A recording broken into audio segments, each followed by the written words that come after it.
Welcome back to Champions, where if you thought the last map was full of pressure, this one's going to eclipse just that, as one of our next two teams' tournament run is going to end here. It's X10, it's Vivo Key. Jess is jumping on the desk alongside myself and Paper Thin to break it down.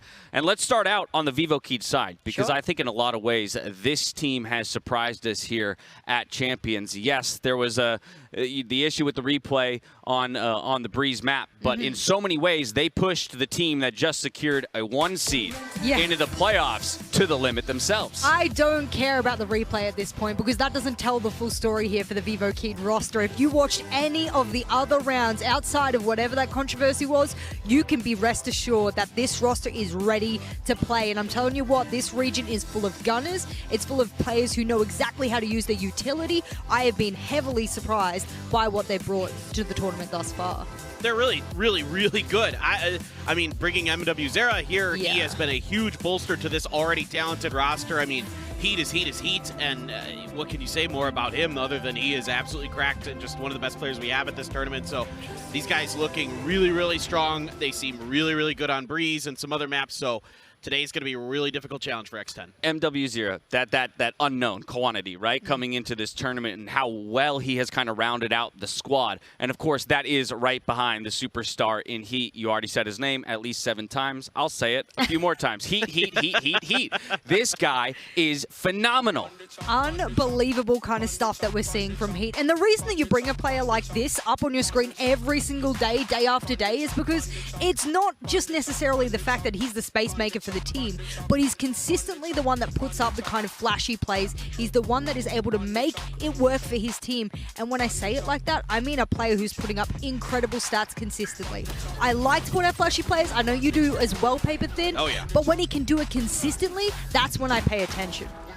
He was also on that top 5 for first blood percentages that we looked at the top of the day. So that's going to be an incredibly relevant statistic this time around in this matchup, I'm sure. But also on that stats graphic there, averaging over 20 kills per map. This guy is finding frags, be them first or somewhere in the mid to late rounds as well. He doesn't need much help to do it. Not much of his KDA is coming from the assists. You saw he's only averaging less than 3 assists per map. So this is all of doing it. You can see, particularly at the Blade Storms, this guy is absolutely filthy, constantly getting multiple kills with those. When he gets those online, he might as well put that in his hand over just about anything else except maybe the operator. So while, of course, Vivo Key has been performing well so far at this tournament, they do find themselves in the lower bracket. Let's hear from Maurice about the Brazilian support that they're feeling from home. I'm Maurice, I play for Vivo Key, and I'm flex and captain of the team. I think with all the Brazilian support, with all that happened with Brazilian social media, it really brought up a fire in us, and we're gonna do our best to make Brazilian fans happy and win the tournament. You can expect a lot of passion. We're not here just to shout though. We're here toe-to-toe with the other teams, like any world teams. Salve, rapaziada. Eu tô muito agradecido por todo o apoio e a gente vai dar o nosso melhor e vai fazer isso pelo Brasil. Tamo junto. The Brazilian fan base across any esport has always been one of the loudest, most vocal, and biggest support systems that I have ever seen, and they're very much behind this Vivo Key squad. You heard him as well say that they believe they can go toe-to-toe with any team. I think they've already proven that, even in their loss, and we very much expect them to come out on top in this one. I mean, when there are odds favoring a team, I actually don't think I've sat on a desk where odds have favored a team more than this matchup here today. X10, they really have a mountain to climb going up against Vivo Key. What they showed against Ascend, what Ascend was able to do the day after, even days after, has proven where Vivo Key now stands on the pecking order. Well, let's take a look at this X10 roster who's charged with taking down Vivo Key today. It's going to be a tall order, to say the least. And I think it's only natural that when you talk about this team, you look at the fact that they do kind of create some unique opportunities. There is creativity in the play. However, fully fleshed out strategies, that is, I think, something that's more individualistic than it is team-wide. Yeah, they play to kind of set up some of their star players, particularly Patty. A lot of the opening, that they set up for him, or get him on top of the box on Ascent, right? So he can updraft into the air before the round starts. You don't hear him doing it. He's got the Blade Storm. He's going to take you out of the air, or he's just going to ego peek you in mid. We saw him win against Ye with a Marshall when Ye had an operator. I mean, he's just when he's on, Patty is absolutely filthy. And it's not even that. I mean, he'll pick up the operator whenever he can get it. Let's not pretend like the economy has been very good for their team thus far with the rounds that they have accumulated. So he's gotten a lower amount of operator opportunities thus far. So I think this stat that I'm about to say may be skewed as a result of the economy. But most of the time, his kills are coming from Phantoms. And he's been able to get a couple of really nice bursts long range with it, which has surprised me considering that, I mean, he's expected to be the one with the kind of snipes in hand. Right. Now, while overall, the every single person on the team in their matchup against Envy was negative in their kills to deaths, he was the only player who had a positive first kill to first death ratio +3. So again, as we talk about Heat being up there in the top 5, I would be willing to bet Patty Pen's not far behind. And if he can find a way to control him in this matchup, then maybe that's their way in. Yeah, I mean, I think it just needs to be a little bit of, can they capitalize more often after these first kills? They just kind of get them, and then they look a little lost mid to late round. It seems like they don't have great reads on their opponents. Sometimes they're relying on big-time multi-kills from Cruz or Fox to win a round post-plant. So they need to kind of get their stuff together, work together a little bit well, get some information a little bit quicker, rotate a little bit faster. You know, it's a lot to say about them. And I'm really not trying to be mean to them at all. There's a lot of individual talent. There is. But they need to put it all together. Absolutely. And I mean, look, okay, there hasn't been a lot of rounds for me to be able to collect a lot of sample data throughout this tournament thus far. So it's kind of unfair for me. It would be disingenuous of me to sit here and say, well, this team's got this KD, this team has this opening. I don't think they've had enough chance. This matchup will be able to give me enough sample data to work with as the rounds progress, get to halftime, and maybe I can give the audience a better indication as to where X10 stands now. Yeah, but even in that roll of highlights, right, you saw some of those little glimpses of individual creativity, those moments, you know, that they can create a man advantage. But then to your point, it's the follow-up. I think that's really what it comes down to. It's always about follow-up, and the mid-round is what starts to feel chaotic where, okay, we have an advantage, but did we really plan a contingency for what we do with that? Yeah. They have good set plays, right, at the beginning. They've clearly worked on some of these things to try to get early picks, try to set the tempo, give themselves that numbers advantage. But after that, the protocols aren't there to follow up. They're not able to chain their utility together. It's more of just kind of like, can I play off my own utility? Can I find frags that way? And that's not going to get it done in this tournament. Not at all. I would like to see some more fundamentals when it comes to utility from X10. And you said they like to get that early pick. That's all well and good. You can do a couple of cheesy plays, maybe flash pop here and there, get that opening kill. But into the latter parts of the round, how does your post-plant utility look? Can you get onto site to get the plant down to begin with? Do you have the utility to make that happen? I mean, for me, there's a lot of question marks when it comes to X10, and from what I've seen thus far, it's not enough to put, you know, a big number on the screen here for us. It's win and move on. It's lose and go home. Let's hear from Sushi Boys about prepping for this lower bracket run. สวัสดีครับผมซูชิบอยจากทีม X10 คิดครับก็เราจะพยายามให้เต็มที่ที่สุดแล้วชนะในสายล่างพวกผมก็จะไปดูย้อนหลังของตัวเองแล้วก็พยายามเล่นให้เป็นตัวเองมากที่สุดในเวลาแข่งแล้วทำผลงานออกมาให้ดีที่สุดครับเท่าที่จะทำได้ทำให้จากวันนี้ผมมีความตั้งใจ 300% อาจจะลดเหลือแค่200แต่ก็ทำได้แน่นอนครับแต่เกมหน้าผมว่าผมจะตั้งสติและทำให้ดีที่สุดครับ Hey, confidence dropping from 300 to 200% ain't that bad in my book.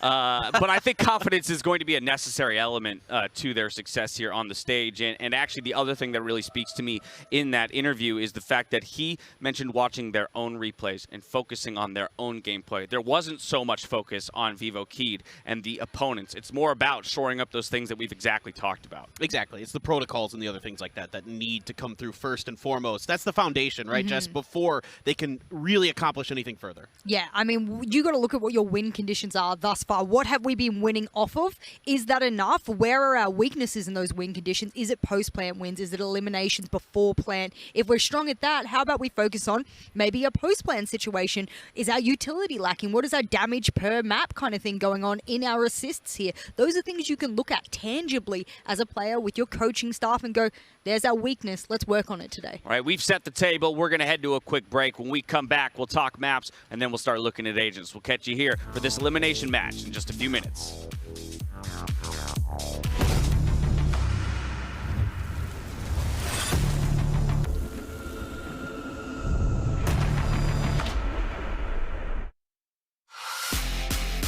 Don't pause. Press play. Don't pause. Press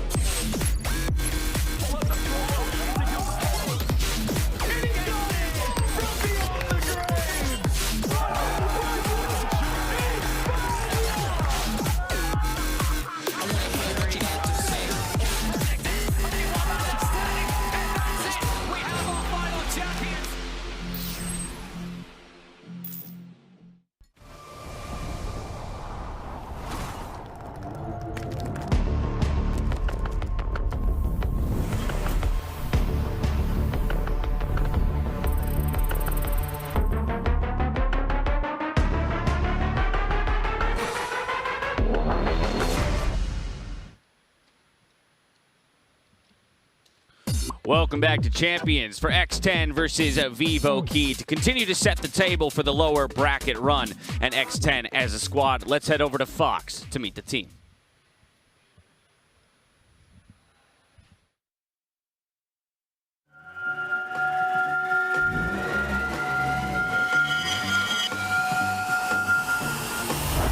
สวัสดีครับผมชื่ออิทธิฤทธิ์งามสะอาดชื่อในเกม Fox Z นะครับตอนนี้เล่นให้กับทีม X10 Kid ครับก็ในทีมมีด้วยกัน5คนนะครับผมก็เป็นอินเกมลีดเดอร์นะครับเป็นคนสั่งแผนเล่นตำแหน่งอินิเทเตอร์นะครับก็เป็นเหมือนคนหาข่าวครับส่วนคนต่อไปก็ครูนะครับชื่อว่าทีมก็เป็นตำแหน่งเฟลกครับก็เล่นซัพพอร์ตเพื่อนแล้วก็ต่อไปก็เป็นปฏิภาณครับก็เป็นดูลิสของทีมก็ตัวทำลายล้างครับแล้วก็เป็นสแกรี่เป็นตัวคอนโทรลเลอร์ของทีมครับก็คอยควบคุมแล้วก็ควบคุมกับสั่งการด้วยอีกทีมด้วยครับแล้วก็เป็นคนสุดท้ายเป็นซูชิบอยครับก็เซนติเนลครับก็คอยป้องกันหลังให้เพื่อนครับไปยังไงครับเคิร์ฟบอลเข้ามาแล้วจอร์โดเซนยังเอาไปได้อีก1นะแล้วปฏิภาณก็เป็นทีมที่อะไรกันก็เป็นทีมไวกิ้งครับจากประเทศบราซิลครับรู้สึกดีมั้งครับที่ได้ชนะ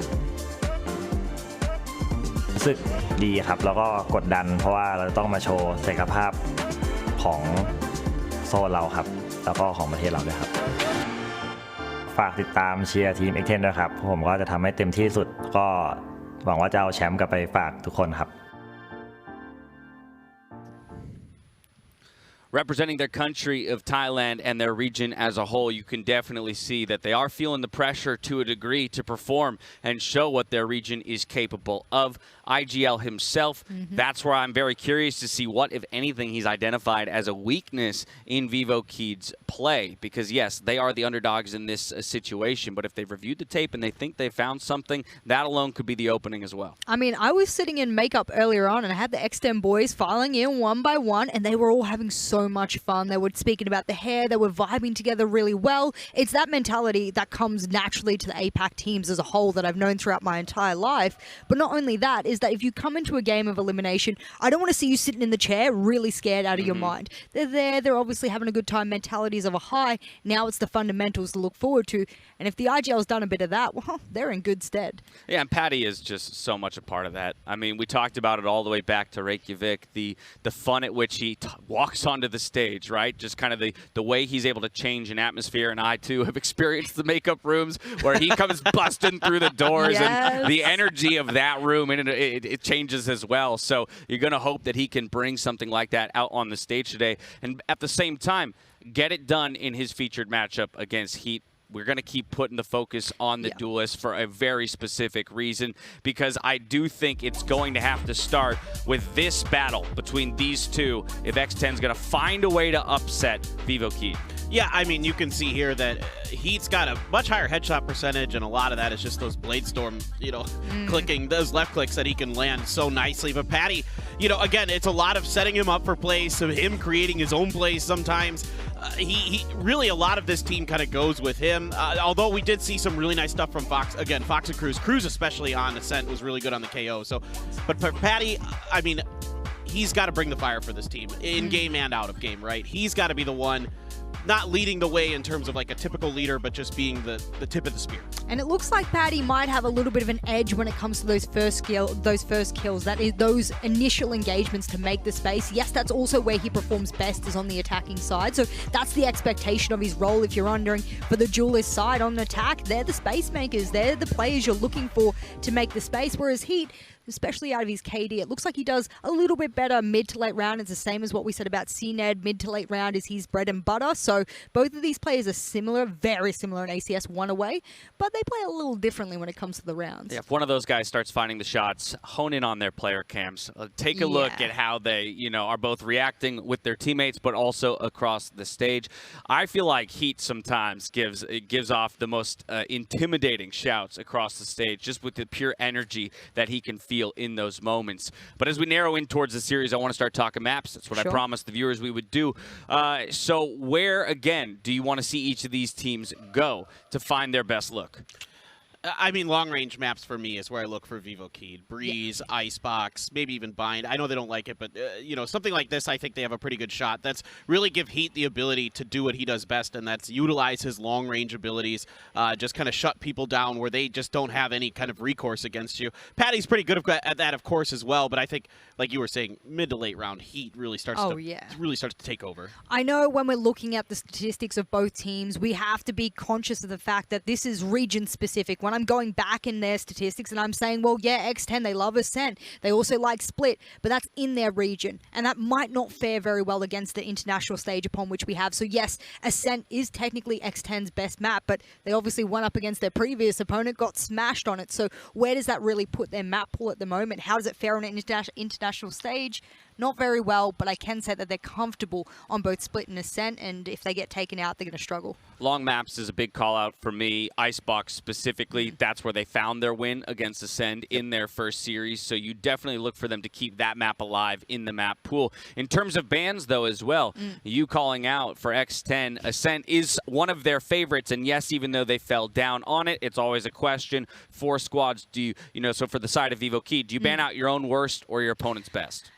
This is going to be a game of, and we spoke about it before, do you focus on your own fundamentals, focus on what you're doing rather than what the other team's doing, and then play your game? I mean, the map veto is very much in the pocket of that same thought process. I would like to see them play to their own strengths. Unfortunately, after going through both of the maps for both teams, if they get rid of some of their worst maps, it actually turns out to be some of Vivo Keyed's worst maps as well. So this would play really well for Vivo Keyed, and there's really nothing X10 can do unless they pull out like a pocket map out of nowhere. That's all they have left. Well, time and time again, we've said, when it is the opportunity for a final step onto the stage, that's when you pull out all the strats that you've kept hidden up to this point. So maybe there will be that secret map pick that comes out for one of these squads. By the same token, I want to get you two on record with some predictions. I had a split desk on the first matchup of the day. I'm not as confident I'm going to get it this time around. Paper Thin, I'll start with you. Who takes it, Vivo Keyed or X10? Yeah, I mean, it's Vivo Keyed. I think you're going to see some really explosive, exciting stuff out of X10. You always do. There's these rounds that they string together that are just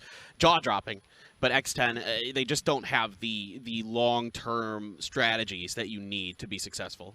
Yeah, I think Vivo Keyed has proven to us that they themselves and their region have a lot to show. So I would be surprised if they drop even a map here today. So I'm going Vivo Keyed. Okay, and maybe not even dropping a map. Vivo Keyed is the prediction for both of these squads. We're going to go to one more break as we've set the table for the map vetoes. When we come back, we'll look to have those up on your screen. And then from there, it's all about getting ourselves into that server. We'll catch you here in just a bit.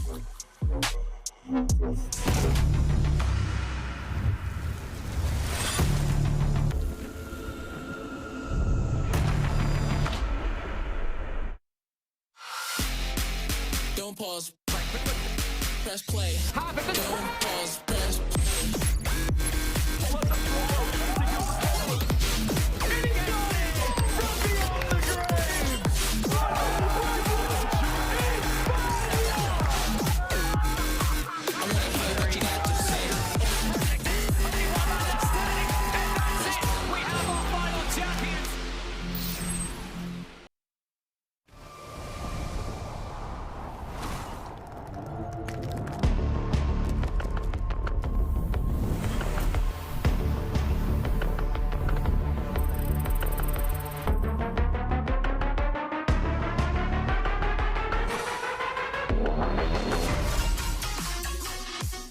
Welcome back to Champions. X10 Vivo Keyed. We've talked a bit about the maps, and we talked about maybe some unpredictability in that sense. Another thing that has some unpredictability behind it there, Paper Thin, is the agent compositions that we might see come out of X10.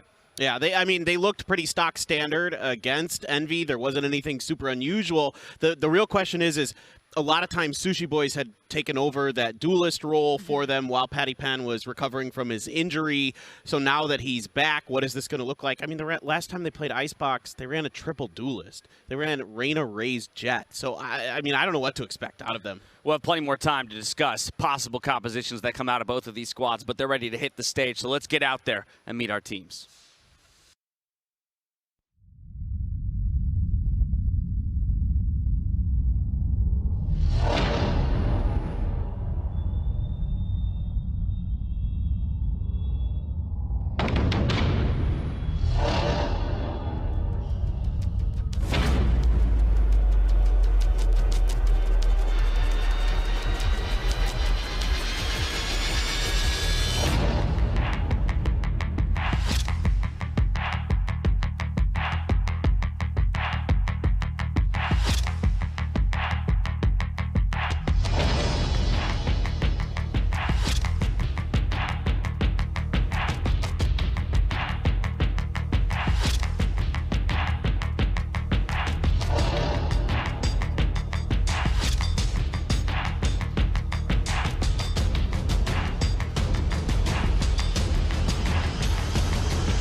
Fighting for the pride of their countries and their regions. Vivo Keyed and X10 take to the stage in this elimination match where it is all on the line.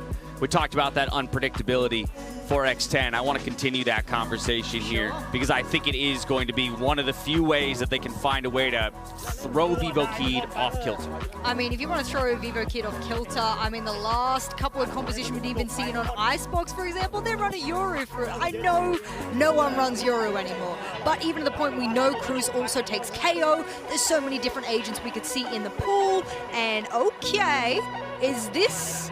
Where were the bands down the bottom? Okay, that makes sense. We were straight into map select.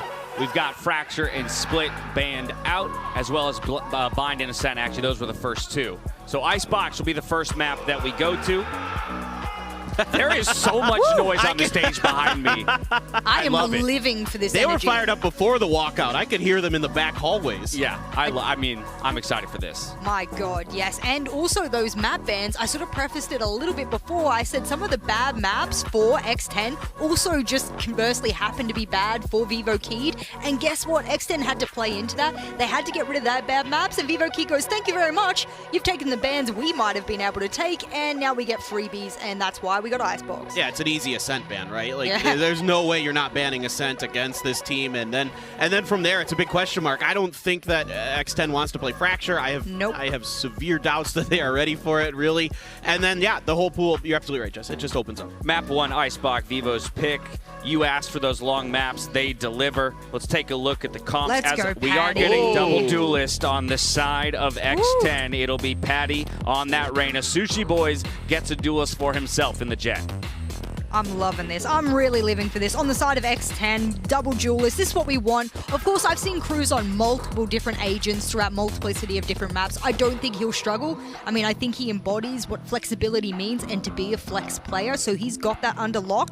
But on this map specifically, the two players who usually always stand up is both Patty and Scary. And Scary is that kind of player that you need to look for to be that foundation for your team. So I will be looking to Scary to make that happen on this map.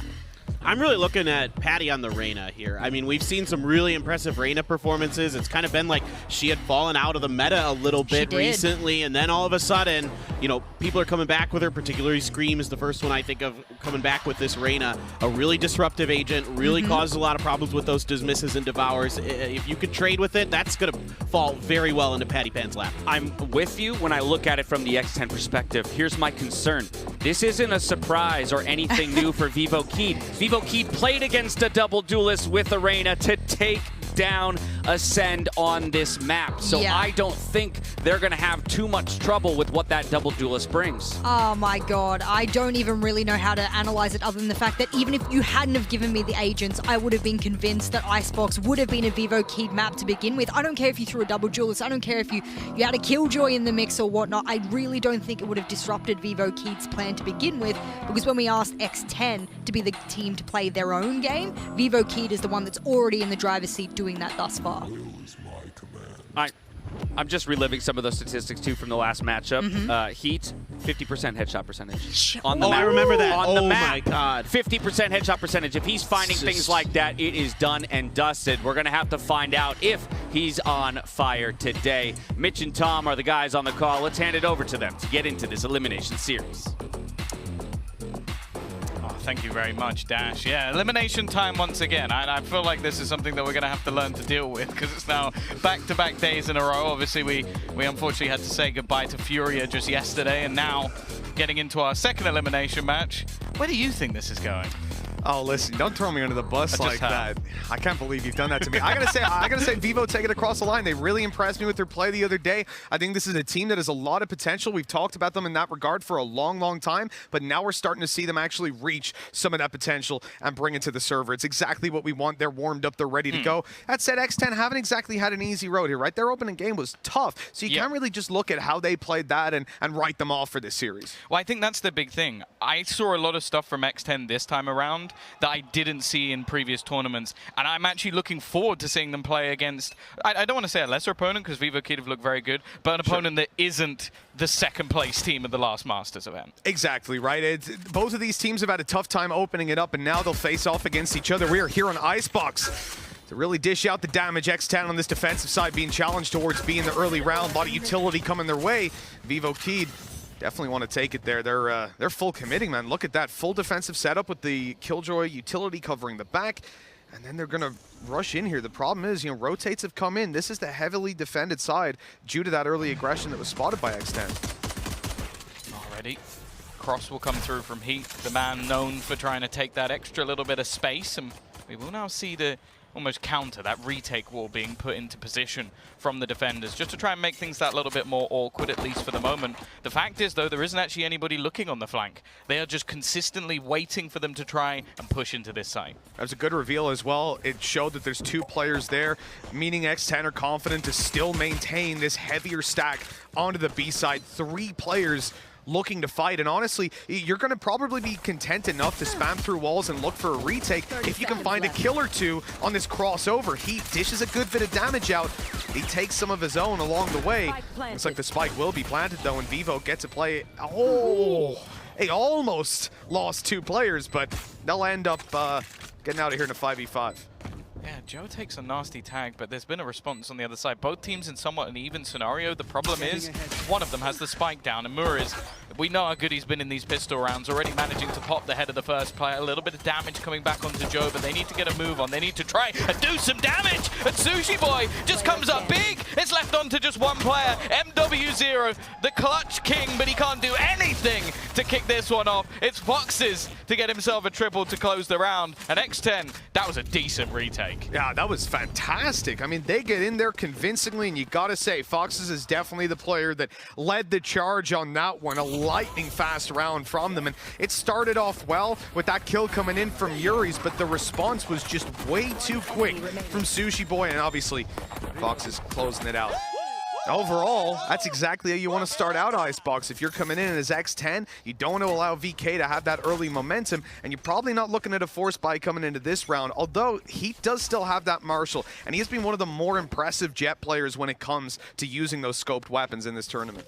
Well, that is the funny thing. Like, they were talking about his headshot percentage, and I was sat there thinking, that's a lot of Marshall kills, isn't it? It is. It really that's is. where that has to come from, because you think about this man, you do think more so about that operator play than anything else. So the fact that he's still getting headshots is actually just a little bit silly. But hey, we'll see if they can do anything with it in this round. Heat already tagged down, of course, his counterpart, normally in the form of Padded Pan, but maybe a slightly different beast from Sushi Boy. It's not someone that at least we think of with this team when it comes to that Jet play. Obviously, I know Paperthin said that he did sort of fill in that role when Padded Pan was away, but they've now moved over into this double duelist, and I'm excited to see the dynamic of it, because it does seem that he's the one picking up that scope weapon, at least for now, and Paddypan maybe just going to be a little bit more disruptive. Muri's is being deleted there on the mid push. He was trying to sneak over towards Chube, but Scary spotted him and took him down quite quickly. We already saw Heat with a little tag going in on that Marshall, and then he'll finish him off as well. That's a very valuable kill in a round like this. 1 or 2 more, and this could be a spectacular round, even if they don't walk out with the win. But sadly, it's a little bit too easy to mow them down with these SMGs. Good kill by Heat still. If he could just get 1 more here, it'd be huge. And even the 2 kills, honestly, worthwhile. Yeah, he's going to make things a little bit more costly, and we'll probably see X10 not invest too much into the next round because it's going to be played as a bonus. So this is where we expect Vivo Key to really get off the mark. Now, this is a map we've already seen them perform well on within this tournament, where we know that they can take down the likes of teams like Ascend. So I also think just looking at this map pool in general, it is very much... I feel like a middle ground pool. Like, both teams are quite happy to play Icebox. I think both teams clearly quite happy to play Breeze. So, although I would favor Vivo Kid on both of those maps, the fact that both have come through makes me think that X10 are more than prepared for them. Yeah, absolutely.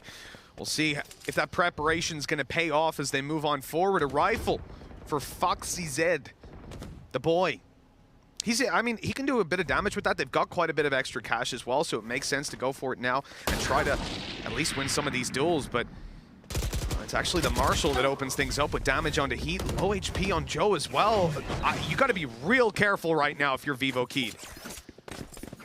Yeah, in fact, they're not wanting to overextend at all, just falling back. There is a little bit of alert coming through from Muris. Now, he was someone who, again, like before this tournament, we didn't really see him play the likes of a Killjoy or anything even close to it. So the fact that he's now switched up a little bit, maybe the entry of MW0 has changed that, but he's actually picked up the Sova. So it seems like this is just a conscious decision by the team. And the rest of them have just gone barreling into the B side. And unfortunately, well, there is only one defender. Yeah, Muri's also might get a really valuable kill now over towards the Tube. You can see Fox is a little bit scared of that. And now they're looking to take him down on the other side after spotting him. That's Crows taking the frag. This is now looking very bad for Vivo Keyed. Remember, Joe lost all of his shields in that early fight, almost went down. He's healed himself up, but he won't be getting away with anything here. Caught off by the flank. Heat, on quite low HP, will try to put up a fight, and they're doing a damn good job of it. 2 versus 3, down to just Vixen on the back of Yellow. He's being spotted. He's being overwhelmed, and X10 get away with a bonus round. Huge. Fast flanks, early stack, which it looked pretty decent, but again, we saw this before. There wasn't necessarily somebody hard watching the flank for Vivo Key. They were putting down a turret, they were putting down an alarm bot, and this time they look around and it's like, oh, there's 3 people behind us. Like, it definitely went a little bit wrong for them in this round, and I think actually the credit I really want to give actually goes over to Scary, just for the amount he actually managed to delay.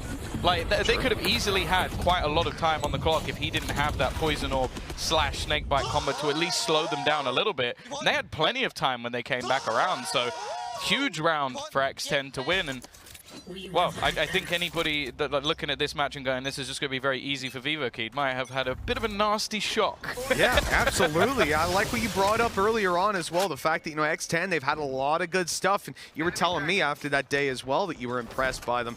Yeah, their Ascent was sick. Like, gimmicks, but it was good. Sure, right. But I mean, still, pulling that sort of stuff out's always impressive. It's good to see that being worked on. This is nice. Sushi Boy's really playing the distraction, even put down a Cloudburst, and while they take him down, they don't know the Crows is up close, but they'll still deal with him and equalize things into a 3v3. They gotta up the pace if they want this B site. And again, Muri's is taking this super late flank through mid. Yeah, I think they're just waiting for him here. They've left the spike on the ground. We'll go back to retrieve it, but they're just hoping that he can maybe cut off some of the rotations. Now, bear in mind, they've managed to retrieve an operator here, and there's the timing kill. That's everything for them. That will open up this site completely. Scary now has to try and make a play, which he will. Takes down Killjoy and looks to push that a little bit further forward. There is now that flank coming in from Paddypan. A rifle in hand, and this duel could end up being everything. Of course, if he managed to find it, can easily just dismiss out of position, and timing's not going to be good. MW0 caught jumping up onto the box. It's left onto Heat. I don't think there's anyone else you'd want in this scenario for Vivo Key. He unscopes, though! The timing's so unfortunate, and Scary is going to close out the round. Now, considering the investment, Mitch, not a bad round, but I think Vivo Kid would have wanted more. My favorite part about that as well was that we had Scary put down a snake bite for back yellow, which kind of stopped any sort of a peek towards that angle, allowed for them to set up and then strike out at the right moment, having a vague idea of where this guy would be. With 4-0 on the board, X10 are looking dominant, starting things out. Even the rounds that they're contested on, there's still, it's not coming down to like last second plays or anything. It feels like they have their composure the entire time, and that's why we see a timeout called in here by Vivo Kid. They need to find a solution to that and put their opponents on the back foot. Yeah, I think it's always good, especially when you're on that attacking side. Just take the earlier pauses. Make sure you give yourself ample time to get yourself back into the half. As I said, I don't think there's anybody doubting Vivo Kid's ability at this point. I do, however, wonder how they felt going into this series, because I think the community, analysts, most people will consider them heavy favorites, as they should do, especially with how they've competed so far in this tournament.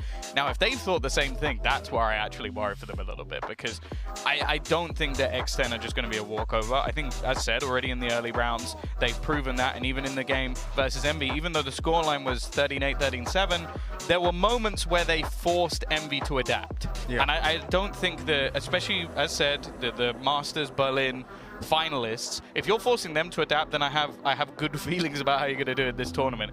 They are in a horrible group. They're in a group full of very talented individuals, but I think they've already proven they can hang with everyone. So I think this might just be a moment for Vivo Kid to go, okay, we are the favorite here. We are the team that should be getting through. We want to try and get our revenge throughout this tournament. So let's make sure we don't let this one get out of control. Yeah, there's very few players that don't prefer to be the underdog in a matchup. Like, when you got a target on your back, it puts a whole different perspective, not just in how your opponents, because I think that's the thing that gets talked about the most. How do your opponents prepare if you're the favorites and treat you with respect, and then you treat them? It's not even that. It's about the viewers, the fans at home. They have their eyes on you. They are looking at you to do the damage, and all of a sudden, you go from, hey, I'm just fragging out, having a good game, to I'm supposed to be fragging out. I'm supposed to be having a good game, and it really gets inside your head. These guys are already down mid. Now, that utility is going to be caught. Remember, last time they got the flank, Muri's was dead on that mid play. Now they still have that Killjoy utility to at least give them the info. Yeah, they're also going to use the lockdown. Now, this will force a few players out of position. I say that. Oh, is he going to get it? He is! He times the dismiss perfectly with the lockdown. That was beautiful from Paddy Pat, but it's very quickly traded out with I was wondering how on earth he was going to get out of there, but he had a plan all along. This battle again is going to be so important, and Morris turns his back. Cruz has found an easy frag and put the man advantage back in the favor of this X10 side. Fox is already, he just walks through. There's nobody watching. They don't even spot him as he just kills their star player and leaves two standing. In fact, they're now going to bring Paddy back from the dead. Now, there is some afterplant utility, but they'll already get it halfway before anything else can be done, hoping to try and finish him off. But realistically, the Sons of Fury isn't going to get anything more. They can just get back on the defusal. They're going to need to go for these kills, and there's nothing that can be done at this point. MW is too far away. X10, 5-0. And that spike not quite planted where they were anticipating either. You saw the lineup was a little bit to the left, whether that was down to miscommunication. Obviously, you can see where the spike is, so I'd imagine it's more so the panic of having to throw out that utility last second. They were assuming that their back was going to be covered the whole time. Having the Killjoy alive of Muri's, him going down in a lot of these rounds has been a huge problem for Vivo Kid. Whether it was the flank that X10 successfully got up behind B, or right in that round, when he dies to that play, I don't really know how Crows managed to catch him off guard that much, but that means they don't have their alarm bot anymore. So now when you're lining up that Viper utility, you're trying to do it quickly because a guy can swing around the corner at any moment to take you down. So it's definitely not an ideal scenario. And with 5-0 on the board, this is where Vivo Kid need to step it up, need to get those results. And Sushi Boy already looking to make sure that's not a possibility. He's in a great position with that turret. Okay, I wasn't even looking at Crows pushing up on B. That's insane. Yeah, this is almost just looking disrespectful at this point from X10.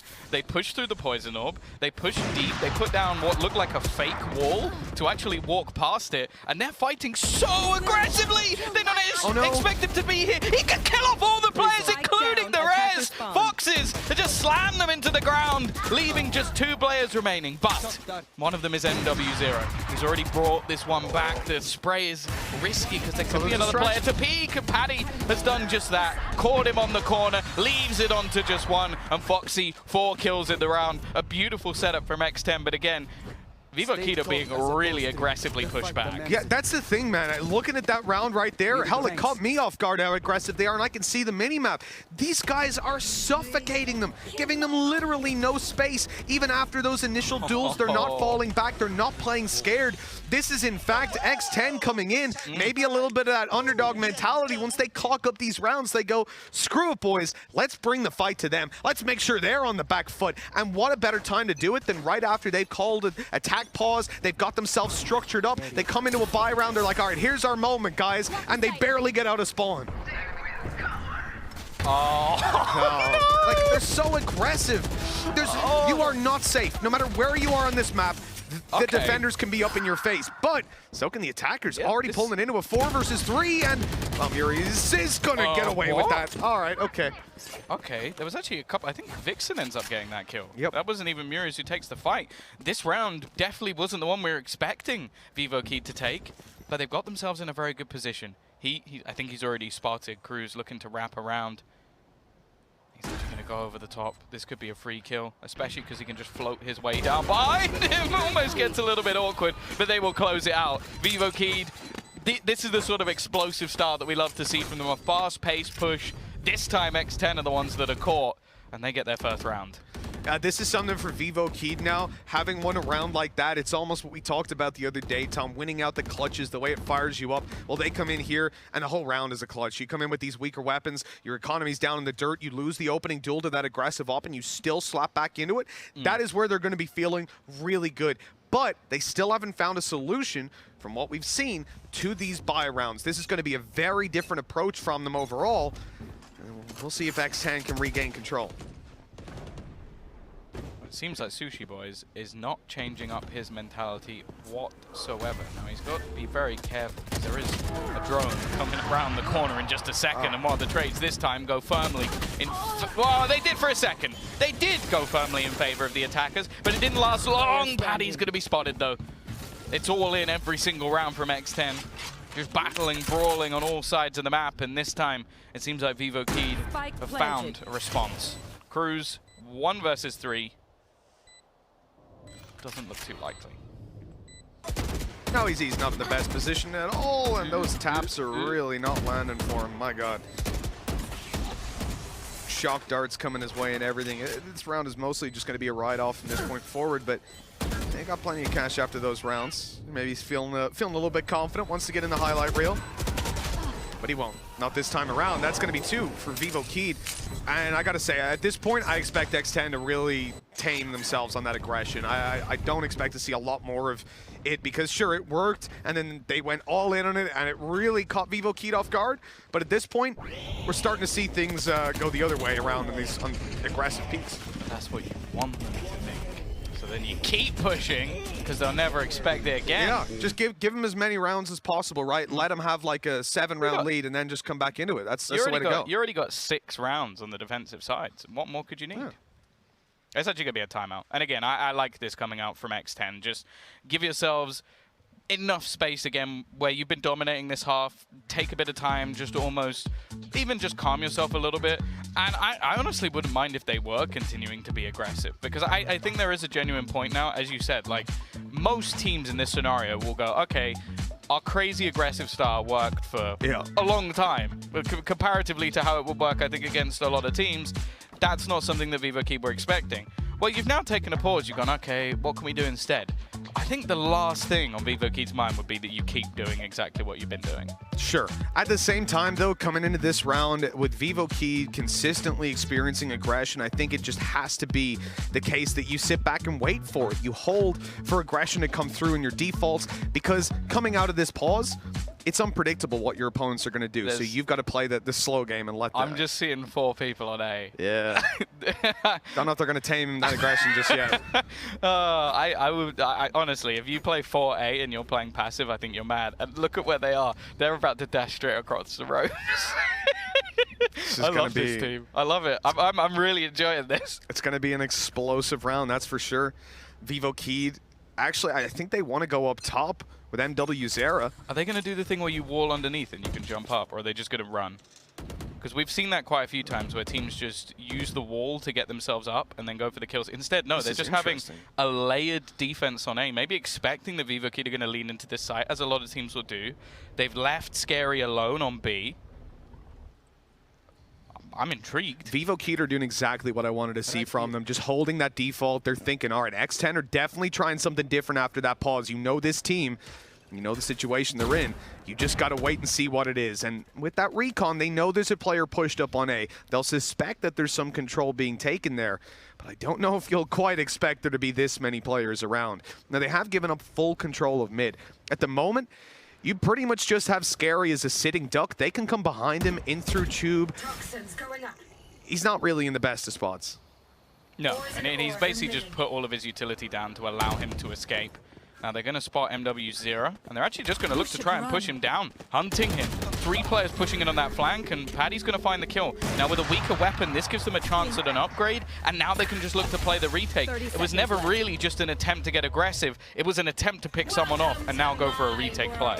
Yeah, Scary's even managed to pick up Joe, and that might well have been through a smoke. With the Sage down, she did manage to get her wall into play at the start. Those shots came damn close, and in the end, Muri's will be finished off. This is an incredible round from Scary, a man solo holding the B site. His back was open the entire round, and he made the right call. He spotted they were coming his way. His teammates called they were getting aggressive on A. They were taking that duel, and he fell all the way back, still finding 2 kills for that. That's incredible. Yeah, that was a Prime Gaming Flawless coming through straight after the pause. So, yeah, I like the idea initially, as said, if it was going to be an all-out brawl if it came over onto that A site.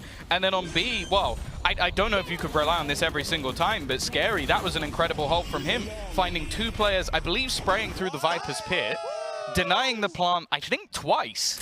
So the fact is they couldn't actually get the plant down and get into an after plant in the first place. So he just made it so desperately awkward for them. 7 rounds already for X10 on this defensive side, and you guessed it, they're still pushing. Of course they are, yeah. Muri's is ready for it this time, though. He'll catch the first, expects more to be coming around. Unfortunately, it's Sushi with the off to catch him off, a res to come in right afterwards. And I gotta say, last round, Vivo Kid, I had very little criticism of them. I think they got very unlucky with some of those shots hit by Scary through a smoke, blind firing. This time around, they're gonna go for that same B take, but change it up a little bit when it comes to plant spots. Maybe not. Looked like they were for a second. Yeah, they've still taken a long time to actually get this plant down. So they're not having any actual response in terms of getting into their after plant. So again, they had this disadvantage. Nice shot from Sushi Boys. And there's only 2 remaining. This has to be a clutch of astronomical expenses, and honestly, it's just not happening. Heat, 1 versus 3. They've already got the wall to hold him out. They're just sticking this diffuser. He needs to get in there now, and it just isn't enough time for him to do anything here. They're going to hold it all the way down. They've got an 8th on the board. I am loving this style of play for X10. They are boxing in Vivo Kid every single round, and they are winning a hell of a lot of these aim duels. Yeah, it's really gorgeous gameplay coming out of X10. I have to say, they're doing SEA proud right now. Whether it comes down to the decision-making like we already covered with Scary on that B side, it feels like he's a reliable defender. He's not even worried a minute into the round when mid is left completely open. Sure, it was being watched passively by Sushi Boy on the A side, but that only covers them walking into spawn. It means B side is completely exposed, and he still maintains his composure, holds those angles. He's going to be someone you're content to leave solo holding it. But this round, X10 don't solo hold B. They're going to double stack up here, maybe expecting early round aggression from Vivo Kid because they've got so much control there round on round, being able to walk onto the side essentially in plans. And what that means is there's no aggression coming through on A for what feels like the first time this game. Well, the drone is at least going to spot a couple of players, but I don't think the plan is about to change.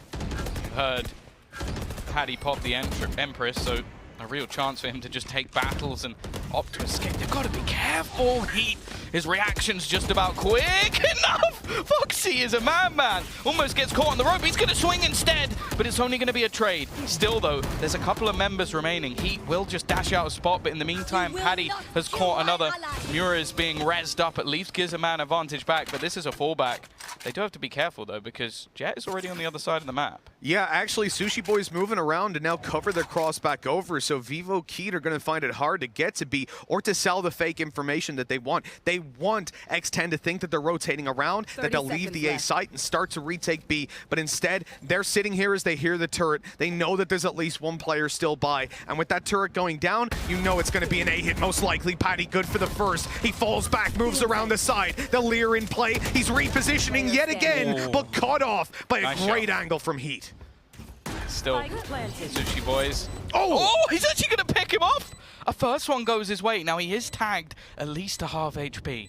And he doesn't know that the other two players are remaining within the site. He's shot into the turret, and although he does take down Joe, it's a quick trade from MW0. 3 rounds on the ball for Vivo Kid, a scrappy one at that, and Heat at the helm again. But even still, X10 are going to come back fighting in this one. Yeah, it's going to be a tough half regardless of how this ends for Vivo Kid, but they really want to just push up to that fourth coming into this round. A little bit of momentum to play off there. And the first time that they've really had any success towards this A side in buy rounds. The way that they did it, though, they're up against a very different strategy from X10. I think X10 were very much expecting a B play. They didn't get it, and so they were not playing their normal round. This time, it won't be that big of a deal if that's the case, because although it's the same setup, in a way. Okay, I really thought that Viper's Pit just didn't activate and it was gone. I was like, is that some new glitch I've never seen? But no, sadly, so that what he was trying to do there, put the Viper's Pit on top so that they can't take the rope. He wasn't able to, has to put it down below instead and use his orb to cover. I don't know how the Ares just died. He has an Ares and a pistol, and he just goes out with the Sheriff. What has just happened from Sushi Boys? That is, that's one of the most. I think we call that the scream dash. Didn't he do that before? Yassine was constantly doing it, right? No, you're right. It was Yassine. He couldn't stop, man. Especially with this map as well. B side, he just kept dashing forward every time he shot. Be careful. Foxy is still here. Oh no, they haven't actually checked for it. That's a free kill at least onto the first, and even just staying alive, it would be so valuable for his team. But he, in the meantime, has cleared out the rotators and at least given themselves 4 to play with, Mitch. Overall, not the worst half that it could have been. Vivo Kid warm up towards the end of it, and Heat especially. He's the guy that we highlight again and again. He's putting up the numbers now, but he's got a lot more to do if they're going to make this comeback happen. Yeah, I have to say, though, I've been incredibly impressed with what we've seen so far from X10. Very aggressive, definitely not playing fearful. And one of the things I was very disappointed at is I know that we have a representative come over from Asia, and he's predicted against X10. So I want to throw it over to the desk and just see what he has to say for himself. Well, thank you very much, gents. And Paperthin getting called out there. Yeah, you did. Explain yourself, sir. Straight up.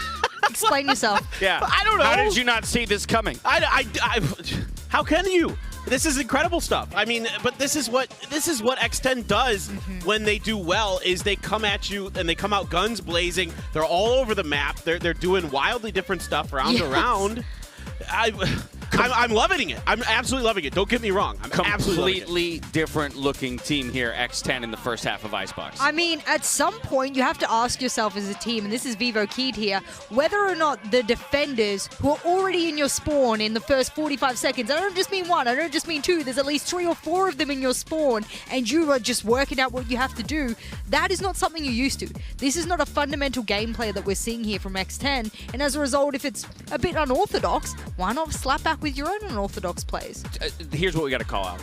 The double duelist switch. Sushi Boys moving off of the Cypher that he played 2 maps in a row in their previous series and on to the Jet as Patty Pan moves over to the Reyna. I know I said before the match that that's not going to throw Vivo Kid off because it's the exact same composition they had previously beaten on this map, but it did seem to catch them off guard. Well, it's usually Reynas are kind of trying to work on the site and trying to utilize those dismisses and things to really cause a lot of disruption in close quarters. Patty Pan just doesn't care. He's just roaming all over the map. He's coming at flanks at great times. First of all, he has a great sense of timing, and Sushi Boys as well has been absolutely dominant. The duo of these two duelists has been great, because what people might not have noticed throughout that first half is that Patty would flash, and then obviously what would happen is as an attacker, you look, or rather as a defender even, it doesn't matter what side you're on, he's flashing, and then instead of him peeking off of his own flash, Sushi Boy would peek around in a crossfire triangulation formation, which I thought was amazing. My God, just unorthodox kind of plays that work so well. Well, it was a beautiful first half from X10. For Vivo Kid, they cobbled together 4 rounds to keep themselves in it. Let's see how this one closes out as we head back to Mitch and Tom. Thank you very much, Dash. I can see Paper Thin wasn't expecting any board-on-board crime today, but he has just been absolutely destroyed. So, Brutalizing your own. I mean, that's something else. I didn't expect it either, I'll be honest, but look, X10, they've been doing SEA proud, unlike our analyst over there. Wow. I'm sorry, Paper Thin. I mean, look, you betrayed them, brother. We're at 8-4 coming into this half. A very important round for Vivo Key. They really want to come out on top in this one, give themselves that leg up to buy their way back into the series. Or back into the map, at least. Oh, they're going to be caught on the way back. And there's the tag from Heat. He takes down Scary. That means no Viper utility for what could have been a BXX. Yeah, never turn your back on Heat. I'm telling you that now. I will put you in the grave. Don't turn your front on him either. Just don't look at him. Don't look. Stay away. Don't look at him. Don't not look at him. Just try and keep out of his general vicinity. Yeah. It's a good plan for the majority of rounds. In fact, we saw that in the first half, even when he was able to sort of drag them through the last couple. They have managed to get quite a lot of space on towards this B side, but it looks like for Vivo Key, this is by design. They're trying to hold them into spots where they don't really have anything to fight from. Almost a nasty surprise, but it's only going to be the 1-for-1 trade. Putting this into a 4 versus 3 scenario. Mura's going to try and take some extra space. I don't know if they'll expect Sushi Boys to just be sat below them. In fact, the remaining attackers have just gone on the longest lurk play ever. They're all wrapping back around. They're starting to shoot the turret. You just realized there's no one on there. Okay, I can just scurry away. Now, this is not planted for them, so they have to get back into space, and in fact, the defusal has already begun. They've managed to get it halfway, but again, the kills just all come through for X10. It's just like the first pistol. It didn't look possible, but somehow they've made it work. All right, I mean, everyone. I'm not even like, we need Lothar, we need to get Ball in here over on the telestrator. I mean, everybody to be breaking this down. That was one of the most beautiful adaptations in a pistol round that I have seen, period. They lost their Viper. They still went B, took a lot of space, which you had to do because Vivo Key had put down a retake wall, so they were ready for you to go back, play back yellow, and just suffocate you, block you out, make you run through a Viper wall, and destroy your round completely. Instead, they pushed one all the way up mid through the spawn, one late flanking through mid, and then if a player sat on site, and it was so important for Sushi Boy to stay alive, which is why he avoided the fight and just ran that clock down. Honestly, every decision that X10 made from the time that they lost Scary, which is one of the biggest blows that you can deal in the early round of a pistol, was just perfect. And Heat's just opened it up. What did I say about not going near Heat? Yeah, I don't know how we're not getting the message. To me? Already, though, they've brought this one back quite quickly. Of course, it is a reduced purchase. Nice shots from MW0, though. This is getting a little bit costly already. Oh, it's awkward, but Scary gets the job done. They'll keep it with 3 players alive. It's not ideal, but it's enough. I'm still caught up by X10's pistol. Honestly, I want to go shake all of their hands after that one. But when it comes into this round right here, as you said, a little bit costly. Vivo Key get those 2 kills. If it goes a little bit any further than that, it's a disaster of a round for X10. But again, when you look at the lead that they've got, they're up by so much right now. It's not necessarily going to feel fantastic for them. Still, we saw Vivo Key make some incredible comebacks just the other day over on Breeze. We'll see if they can do it here on Icebox. Now down 10-4, but they are coming into their bye round. Yeah, this is where I almost want to see a dominant display from Vivo Key. If I'm going to feel any confidence in them bringing this map back, it has to be. Now, the weaponry, it's actually not bad from X10. They've got a couple of rifles in there, one of them being a Bulldog and Vixen. It's a risky battle to attempt, and I think he's got caught a little bit on the wall as he went through. Okay, Sushi Boy's trying to go out of over the top, and he'll lose his head for it. Something we talked about at the start of this 4 or 5 rounds in was how confident X10 looked, and that duel from Sushi Boy just underlines it even more so. The late flank we just saw on our screens from Scary, they're trying to buy as much time as possible, and the slow combined with the shock dart leaves Patty very, very low indeed, but Scary is making his way up, and now the flank is completed. He's found the first. He'll come in for 3 by the time the round is over, and X10 push up to 11. A bonus round taken in incredible fashion. These lurks from X10 are so sick. They're beautiful. Like every single time there's someone just threading the needle behind these players. The fact that he also had the awareness not to just forget about Heat in the corner after finding the kill and knowing there was somebody already on the spike. It's just the calm within the storm. Everyone else is manic, everybody else is fighting, and Scary's just like, one there, okay, we'll do that. It's almost like, have you seen the Sherlock Holmes film with Robert Downey Jr. where he's working it all out beforehand? Yeah. That's exactly what Scary just did. He's like, okay, I'm gonna hit this guy, this guy, win the round, done. Oh, yeah, I just had to go and take a look at the vetoes again to double check, but this was Keatstar's pick. Man, that sucks. Who? Keats, sorry, that's what it says on Vivo Keith. They're old name Keatstars, of course. Yeah, that really sucks for Vivo Keith, man. They're coming in now to their map, and they are being controlled. X10 are not just winning on a like, oh, look, they're shooting people. Oh, they're getting headshots. It's great. It's that, sure, because they are winning a lot of duels. They are looking incredible, but their mind is also winning the battle. As you said, the flank plays. Again, I'm going to say that pistol round is one of the most beautiful pistol rounds I've seen. Honestly, Tom, when it comes to Icebox, innovation in pistols, we don't see it all the time. EMEA gets kind of boring when it comes to that stuff, but that round right there, it wasn't ideal. You didn't want to lose your Viper early on, but they made the most of it. My God. Yeah, I think that's one of the things that, again, I feel like in this tournament we've seen a lot better calling from a lot of the teams that in the past we were sort of questioning, where it's like the same we've seen from Joe at times, where just the mid-round situations where they're able to adapt just look much more solid than, say, last tournament or the tournament before. So the fact that X10 has said it's been a while since we've seen them, they are not the same team. It might be the same names on the sheet, but the fact that they've been, one of their players has literally been having a break for half of it. They've been playing random tournaments and just messing about, and then they come in and play like this. I'm almost a little bit mad at them that we didn't see them for so long, but hey, if you perform like this when you come back, I'm fine. That's the thing, and it's not about the scoreline, it's not about the individual skill. Mechanics are something that there are a bunch of tier 2, tier 3 teams that have got some god tier mechanics. The reality is what makes you different is being able to play clinical and clean Valorant, have those great mid-round calls and adaptations, and from what we're seeing of X10, it's world class what they're bringing to the table. Scary has gone down again though in that early round, as Joe was at least able to find it, but Patapan is not looking to let them have that advantage for all too long. Yeah, they've just put him in as like a solo A take at the moment. Like, most of the time you call that a lurk, but I'm not calling it a lurk because he's actually just trying to fight them. Yeah. Like, he's not waiting to sneak in behind. He's not looking to catch them off guard. He's just going, I'm here and I'm looking to try and fight you. And they've just baited the res, completely killing off one. But this man with the Blade Storm, we talked about his headshot percentage. He definitely got one of them. Unfortunately, received another in return. No real problems, at least in this round. And actually, I'm surprised they even invest the Viper's bit into this one, wanting to make sure they could secure their 12th, but to be honest, it looked like they had it already. Yeah, it definitely did. At this stage, I guess it is just confirming the round. They've not got any ultimates coming online later, so it's aggressive, let's say. But they want to make sure there's no chance for Vivo Key to get that insane comeback, the big clutch, and fire themselves up. They want to make sure they feel shut out, and I think they're doing a damn good job of it so far. Muri's doesn't stand a chance. No, Fox taking them down. Foxies to put it 12-4. X10 really blowing our socks off here when it comes to every aspect of the game. You know, one of the interesting things, the kind of spearheaded style, at least in the EMEA by Element back in the day, of your Reyna on A site, sort of solo holding and pushing down. And what did we see? 90% or more of the rounds from X10. They had 3 players at least on A. They were pushing up. They were getting aggressive. We saw B and mid pushes on full buys. Like, these guys are crazy, but in the best possible way.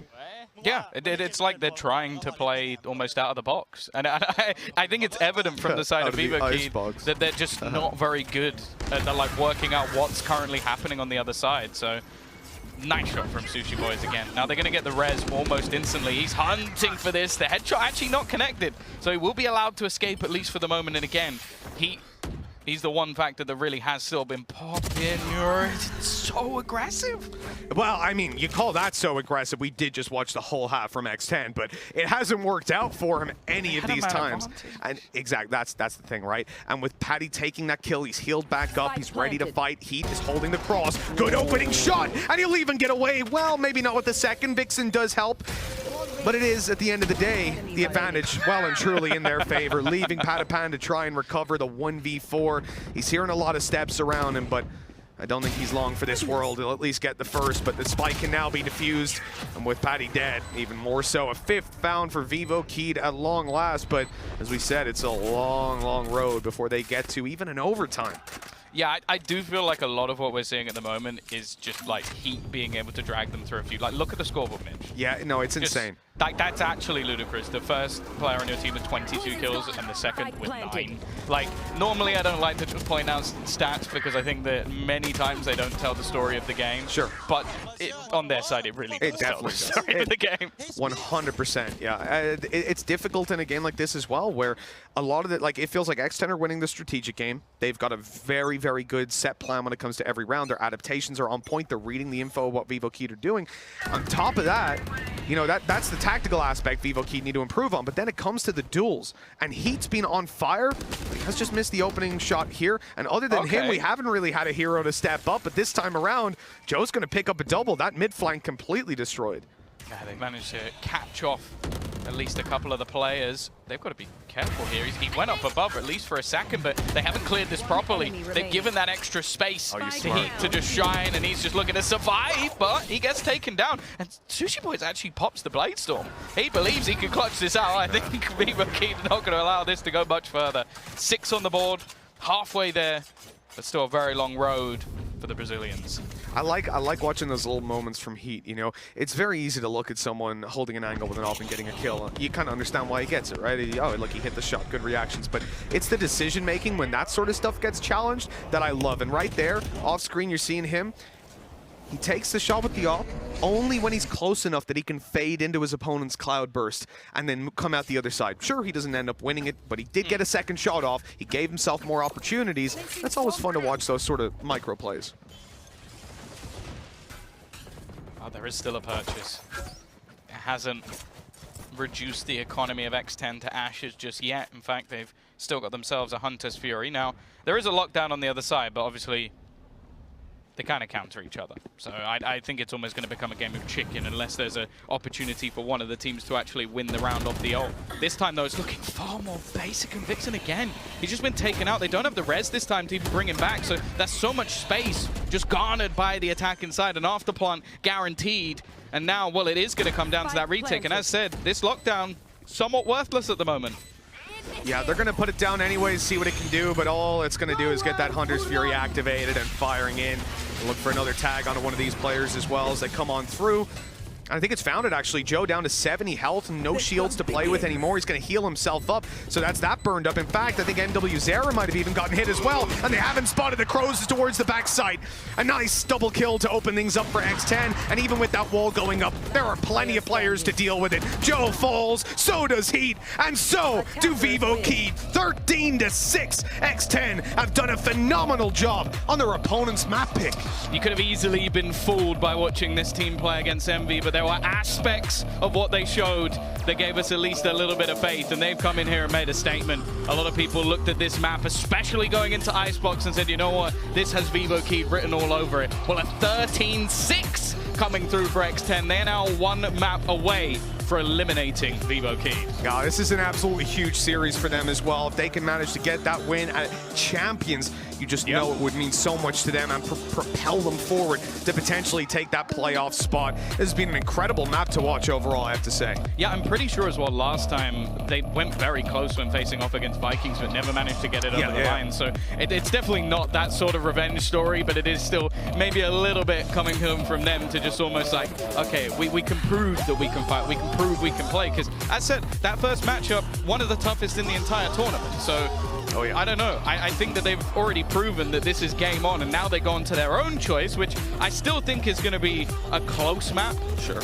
Maybe not if it's anything like this, but we now need to see a response, and that's the big thing from Vivo Keyed. We need to see them build themselves back into this series. I would be very surprised if coming into the next map, we saw the same kind of performance from Vivo Keyed. The reality is they've got so many players there who under-delivered on levels that I did not expect individually. Like, it was not just down to mechanics. Let that be very, very clear. But coming into the next map, I think these guys are going to reset. They're going to look a lot better, and it won't be nearly as dominant. But X10 definitely impressed me here, and they may well be the better team.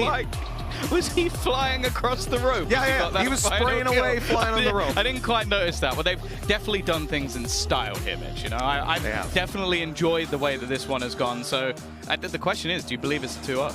I think so. After that performance, X10 moving on to their map pick. Look, I love that aggression. I love the pistol round. Convinced me there was so much there that I like to see. So I'm going to say it will be a 2-0 to X10. Okay, there you go. He's completely disagreed with what the Death said earlier. So we'll head off to a break and see if they've got any counterpoints for Mr. Mitchman.